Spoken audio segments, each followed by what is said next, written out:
Hello everyone, myself Mugesh. Currently I am pursuing my BE Mechanical Engineering in Coimbatore Institute of Technology. Today I am going to explain about mechanism of chip formation and types of chips. So first of all, what is a chip? Material removed from a workpiece with the help of a tool are known as chip. Chip formation is involved in any manufacturing process like the various operations involved in lathe, milling, drilling, etc. In order to produce a compound or a product in the above mentioned operation, it is essential that some of the materials has to be removed, and those materials are called chips. Chips are formed by shearing. Mechanism of chip formation. The chip formation occurs by a mechanism called plastic deformation. So what is plastic deformation? Plastic deformation, permanent deformation or distortion caused in a material when the applied stress exceeds the yield strength of the material. The applied stress may be tensile, compression, bending or torsion, etc.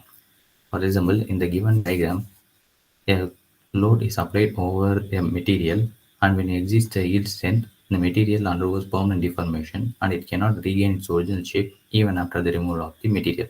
This is called plastic deformation. So it is clear that the chip formation occurs by plastic deformation.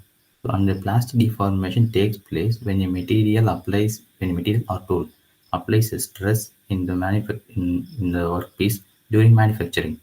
So it is clear the mechanism of chip formation is based on the methods of metal cutting. The metal cutting process is classified into two types: orthogonal metal cutting and oblique metal cutting. In orthogonal metal cutting, the angle between the line of action of the tool and the cutting edge will be 90 degrees, or the cutting edge of the tool will be perpendicular to the line of action of the tool. In oblique cutting, the angle between the line of action of the tool and the cutting edge of the tool will be less than 90 degrees, or it can be said this is inclined. This clearly explains about the orthogonal and oblique cutting. This is orthogonal cutting, and you can see that the cutting edge of the tool is perpendicular to the line of action of the tool. And this is oblique cutting. Here you can see it is inclined with the line of action of the tool, and its angle is less than 90 degrees. But the common thing in both of these images is they are removing the chip.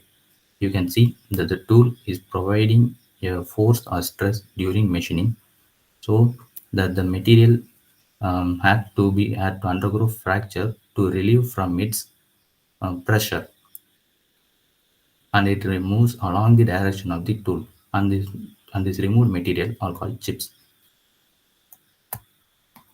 To understand the formation of the chips, we should be clear with the metal cutting technologies. This picture illustrates the various metal cutting technologies. This is a workpiece and this is a tool. And the front face of the tool is called rake, and the bottom face is called flank. And the angle between the flank and the newly formed workpiece is called relief or clearance angle. This angle is provided to make sure that the tool will not provide any friction over the newly produced workpiece, because this will create or affect the surface finish of the workpiece. This is the line of action of the tool. The angle between the line of action of the tool and the rake face is called rake angle. This is a shear point, and the plane along the point is called shear plane. The angle between the shear plane and the newly formed work surface is called shear angle. The shear angle and rake angle are inversely proportional. When rake angle increases, the shear angle will decrease. When rake angle will decrease, shear angle will increase. It have a major effect on the different types of chips to be formed and the amount of chips to be removed. So these pictures proves that the rake angle and the shear angle are inversely proportional. Here the rake angle increased, and here the shear angle is decreased. So less amount of chips will be removed. But here the rake angle is completely reduced and the shear angle is highly increased. So large amount of chips will be removed. This picture explains about the various shear zones. Shear zone is nothing but it involves the shear point in the shear plane. We all know about this primary shear zone. It is essential to remove the material. But we look deep into it, we can see the secondary shear zone. This takes place when the chip is removed and it produces a friction over the tool. This will affect the life of the tool. Chip thickness ratio. It is used to calculate various problems related to the chip thickness. And the formula is given here: R is equal to T naught by Tc. But T naught is the thickness of the chip prior to chip formation, and Tc is the thickness of the chip after formation. Here is clearly given that chip thickness after cut is always greater than before, because before cutting the molecules in the chips are evenly spread, but after applying force they get accumulated and forms the chip. Hence its thickness increases after cutting, and is given that the chip ratio is always less than 1. Now let us see the different types of chips. There are four different types of chips: discontinuous chips, continuous chips with built-up edge, serrated chips. And these images give a rough sketch on the four different types of chips. These chips are found based on the feed, velocity, speed and depth of cut and types of material to be machined. First, discontinuous chips. This kind of chips are produced in brittle materials like cast irons. These are formed due to high feed and depth of cut with relatively low velocity and high tool chip friction.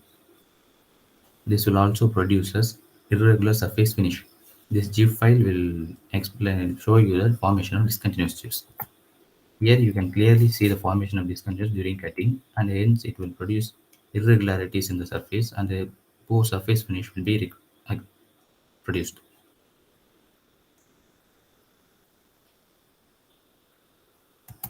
Next, continuous chips. These types of chips are produced in ductile materials. These types of chips are produced due to low feed and depth of cut, with relatively high speed, and low tool chip friction. This will produce good surface finish. This GIF file will show you the formation of continuous chips. You can see that the depth of cut and feed are very low, so it easily removes the material and produces a good surface finish.